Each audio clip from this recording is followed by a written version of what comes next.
j'espère que vous allez bien. On se retrouve pour une nouvelle vidéo et dans cette vidéo, je vais te montrer qu'il est possible d'économiser même avec un petit salaire. Donc si cette vidéo t'intéresse, ne bouge pas.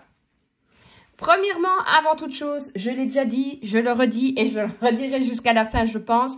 Ne vous comparez pas, chaque personne est différente. Si vous vivez à la ville et si vous vivez à la campagne, vous n'aurez pas du tout les mêmes besoins. Si vous avez des enfants, pas des enfants, vous avez une grande famille, une petite famille, bref, on a tous des besoins différents. Nos besoins ne sont pas les mêmes que celui du voisin, donc pas de jugement. Mais par contre, je vous attends en commentaire pour me donner vos astuces à vous.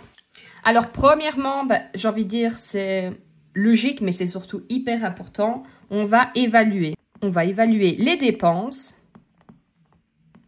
par rapport aux rentrées. Ça me semble logique, mais il faut vraiment commencer par là.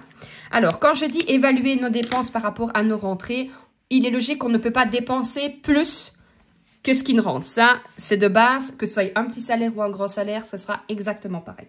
Par contre, il va falloir justement, quand on a un petit salaire, les coûts restent les mêmes, donc il va falloir essayer de trouver des astuces à gauche et des astuces à droite pour pouvoir faire diminuer vos sorties. Premièrement, regardez vos abonnements de téléphone. Si vous avez un abonnement avec 50 gigas pour Internet, appel illimité, bref, la totale est que, en fait, compte, vous utilisez simplement 20 gigas, que vous êtes tout le temps en Wi-Fi au bureau, que vous êtes en Wi-Fi à la maison, vous n'allez pas avoir besoin des 50 gigas. Vous ne passez pas d'appel, il n'y a pas besoin d'avoir appel illimité.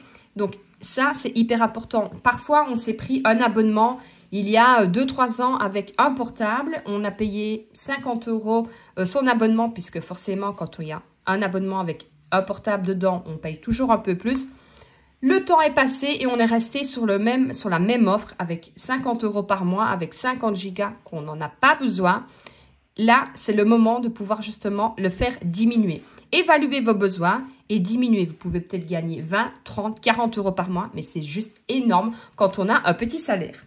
Dites-vous aussi qu'il est tellement facile maintenant de changer d'opérateur qu'il ne faut pas s'en priver. Si vous voyez que l'offre est plus intéressante à gauche, allez directement à gauche. Ça ne sert à rien de rester chez votre opérateur parce que vous vous dites que c'est encore des papiers à faire. Non, ça va hyper vite. On garde le même numéro de téléphone. Dans les 24 heures, on a changé. Si il propose, je vais dire, la même qualité de service, parce que ça, il faut quand même regarder aussi, mais à moindre coût, foncez à gauche, ne regardez plus à droite. Donc là, je n'ai pas noté, donc on va faire les abonnements de portable. Qui dit GSM chez nous. Et ça, c'est hyper important parce que... Et ça, je vois surtout chez les personnes un peu plus âgées, ils n'ont pas envie de changement. Je peux comprendre qu'arrivé à un certain âge, on a un peu peur du changement. Mais quand je vois que la personne paye, je sais pas moi, 150 € et que j'ai 10 fois plus que lui pour 100 €, et que la personne me dit « Ah ouais, mais non, c'est rien. » Mais si. Pourquoi donner 50 € en plus que je pourrais avoir 50 € et faire des économies pour moi, tout simplement. Donc oui, franchement, c'est hyper important de faire le tour de ces abonnements. Alors, deuxièmement, là, ça va être pour si vous êtes locataire. Pareil. Des fois, on reste dans une maison par habitude, parce qu'on est bien, parce que ça fait des années qu'on est là. Alors, c'est pas donné à tout le monde. Il y en a qui n'aiment pas du tout déménager et je peux le concevoir. Moi, je suis propriétaire, donc la question ne se pose pas. Si j'étais locataire, je pense que je serais plutôt la personne à qui ça ne dérange pas de déménager. Si je peux trouver mieux pour moins cher ou égal pour moins cher. Parfois, on reste dans une maison parce que ça fait des années qu'on est là. Il n'y a pas une bonne isolation. Les charges sont très chères. Le loyer est quand même cher. C'est parfois éloigné un peu de votre travail parce que c'était plus proche de l'école de vos enfants. Mais vos enfants ne sont plus à l'école là. Bref, je me dis que parfois, il est intéressant de faire un petit tour du marché. Moi qui suis propriétaire, j'aime encore bien d'aller. Donc nous, en Belgique, on a le site ImoWeb. Je ne compte pas déménager, je ne compte pas vendre. Mais j'aime bien d'aller faire un peu le tour pour voir un peu l'évolution du marché, à combien sont les maisons. Je regarde un peu aussi les logements parce que je suis curieuse de nature, j'aime bien de voir un peu.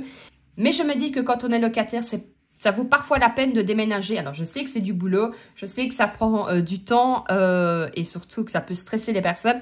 Mais parfois, déménager ne serait-ce que 10 km un peu plus au nord ou un peu plus au sud vous permettra peut-être de faire une économie de 100, 150 €.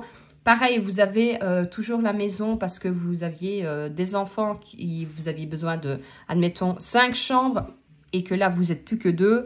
Pourquoi garder une maison avec 5 chambres où vous allez avoir plus d'entretien, plus de chauffage? Des fois, ça vaut la peine. Alors, j'ai bien dit, je ouvre des guillemets, si vous avez la possibilité et l'envie. N'allez pas vous forcer, mais ça vaut parfois la peine aussi de regarder un peu le marché, tout simplement. Je vous dis ça parce que je me suis dit, c'est vrai qu'on n'y pense pas toujours. On se dit pas, enfin, on n'a pas de réflexe de dire, ouais, mais je vais déménager. Mais parfois, ça vaut vraiment la peine. Donc, je m'étais dit que c'était quand même pas mal de vous le noter ici. Là, les abonnements, ça, je pense que je vous le dirai, que vous ayez un grand salaire, un petit salaire, vous êtes confortable ou pas. Les abonnements, il n'y a rien à faire. Il faut regarder au minimum tous les 6 mois. Regardez l'abonnement téléphone, l'abonnement pour vos assurances décès, que ce soit pour, si vous avez par exemple une alarme pour votre maison, l'assurance de votre voiture. Il faut toujours faire un peu le tour du marché. Ici, nous, on a des courtiers. Je ne sais pas si en France, ça s'appelle pareil, mais ils essayent au maximum de regrouper toujours dans les mêmes assurances. Pourquoi? Parce que plus vous allez avoir d'assurance chez un assureur et plus justement, il va pouvoir diminuer les prix de vos assurances, tout simplement, ce qui est tout à fait logique, puisque plus on prend, moins on paye, c'est un peu normal. Et puis de 1, et puis de 2, c'est surtout plus facile pour s'y retrouver aussi. On n'a pas à se dire, l'assurance voiture, c'est là, l'assurance SRD, c'est là, c'est pas toujours simple. Mais faites le tour, c'est hyper important. Si vous avez un courtier, n'hésitez pas, il est là pour ça. Alors, les bons courtiers vont parfois vous dire, on va refaire un peu un tour du marché. Certains courtiers n'auront pas le temps ou n'auront pas l'envie, mais faites-le, dites-leur, bah voilà, j'aimerais bien refaire un peu un tour, justement, voir si c'est pas plus intéressant d'aller là que là. Là, je peux vous assurer que vous allez pouvoir faire beaucoup d'économies. Alors, ça n'a l'air de rien, mais 40 € là, 30 € là. Imaginez un peu sur l'année combien est-ce que vous allez pouvoir faire d'économies. Alors, ensuite... Là, ça va faire, je vais faire encore attention parce que là, vous allez pouvoir faire vraiment de belles économies, c'est aux courses.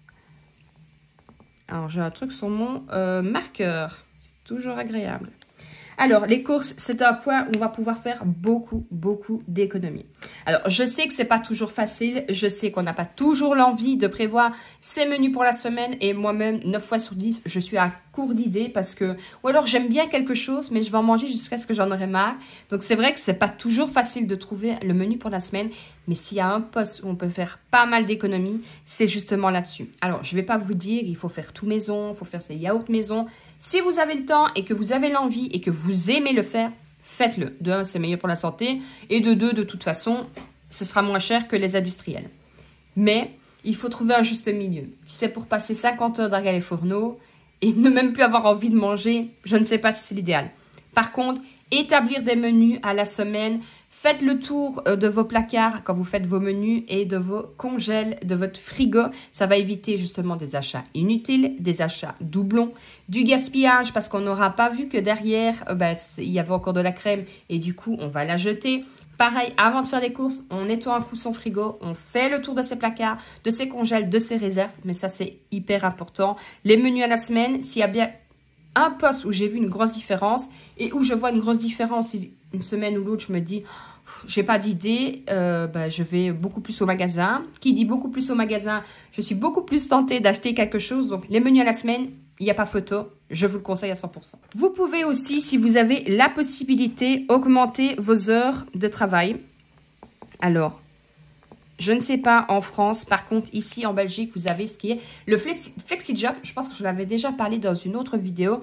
Cela vous permet tout simplement, quand vous avez déjà un travail, de pouvoir aller travailler après journée, mais en n'étant pas taxé... comme on est taxé en Belgique, j'ai envie de dire. Parce qu'en Belgique, ils aiment bien être taxés. Donc voilà, ça permet aussi de pouvoir de mettre un peu du beurre dans ses épinards, j'ai envie de dire. Je sais que c'est pas toujours facile, c'est pour ça que je l'ai mis à la fin. Parce que on a déjà son boulot, les enfants, le ménage, les courses. Je le sais, c'est pour ça que je l'ai mis à la fin. Mais sachez qu'il est possible d'aller faire des heures supplémentaires par rapport à son temps plein que vous avez déjà. Maintenant, en France... Aucune idée, d'ailleurs je vous attends en commentaire si vous avez un système comme ça aussi de FlexiJob où vous n'êtes pas taxé, pareil que si vous alliez travailler en plus. Là, vous allez pouvoir faire du tri. Alors, je sais que on n'aime pas tout ça. Moi, de temps en temps, j'ai une lubie, j'aime bien trier. Mais là, vous pouvez faire pareil, vous pouvez renflouer un petit peu les caisses, vous allez trier les vêtements de vos enfants qui ont grandi, qui prennent de la place dans le grenier et ça ne sert à rien de les garder. Donc, vous allez pouvoir trier ceci. Moi, je vends beaucoup sur Vinted. Alors, certains vont me dire, oui, mais on vend à un petit prix. Oui, mais je me dis que ça me fait quand même un peu des sous. De deux, je fais plaisir à quelqu'un. Et de trois, ça me fait de la place. Donc, j'ai envie de dire...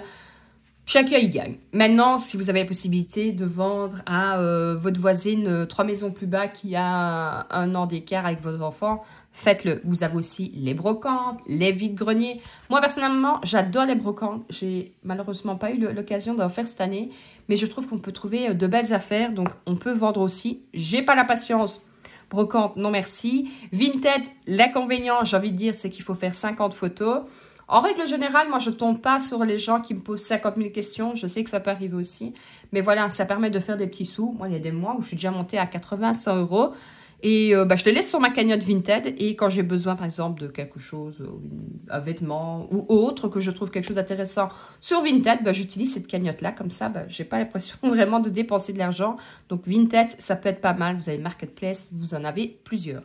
Et là, moi, c'est un conseil pareil. Je trouve que c'est la méthode qui fonctionne le mieux pour moi. Donc, vous avez forcément les enveloppes budgétaires, mais j'utilise le cash.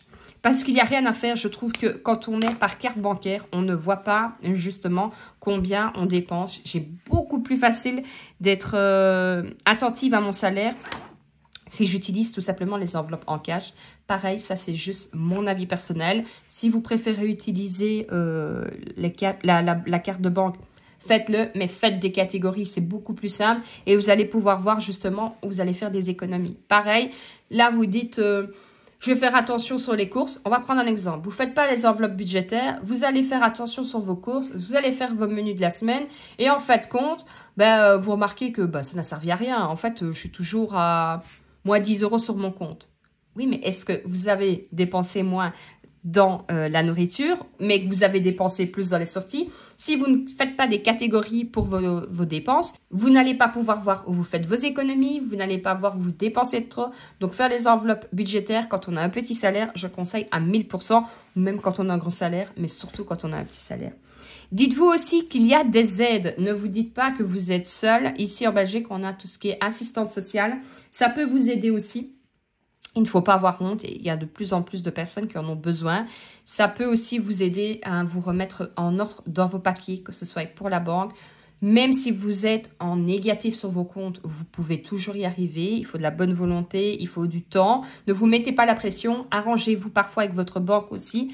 C'est pour ça que je vous dis, une assistante sociale, une assistante avec le CPS peuvent vous aider à vous en sortir. Ne vous laissez pas submerger, ne vous laissez pas tout seul. Je peux vous garantir que vous allez y arriver en mettant en place des petites choses. Par-ci, par-là, vous allez vous sentir mieux et vous allez pouvoir avoir un peu d'économie et surtout ne plus être en négatif. Voilà, je pense que je vous ai tout dit. Je vous attends en commentaire pour me répondre à les petites questions que je vous ai posées en cours de vidéo. Et donnez-moi un peu vos astuces avec vos petits salaires. Alors là, je vais donner un petit peu des astuces les plus simples et les plus basiques, j'ai envie de dire. Maintenant, il y en a tellement. J'aurais pu vous dire que au lieu d'acheter du nouveau, il faut recoudre. Mais moi, je ne couds pas. C'est juste une catastrophe. J'y arrive pas. J'aimerais bien parfois me dire, je vais me mettre à coudre. Mais non, j'ai pas tellement la patience. Il y a plein de trucs. On peut garder l'eau qu'on se lave si on se lave avec du savon de Marseille. Enfin bref, il y a tellement d'astuces pour faire des économies. Mais si vous arrivez déjà à mettre ceci en place, je pense que vous serez déjà dans le bon. Je vous dis à très vite pour une prochaine vidéo. N'oublie pas de te liker, partager et t'abonner. Ça me ferait super plaisir. Et je vous dis à très vite pour une prochaine vidéo. Ciao, ciao.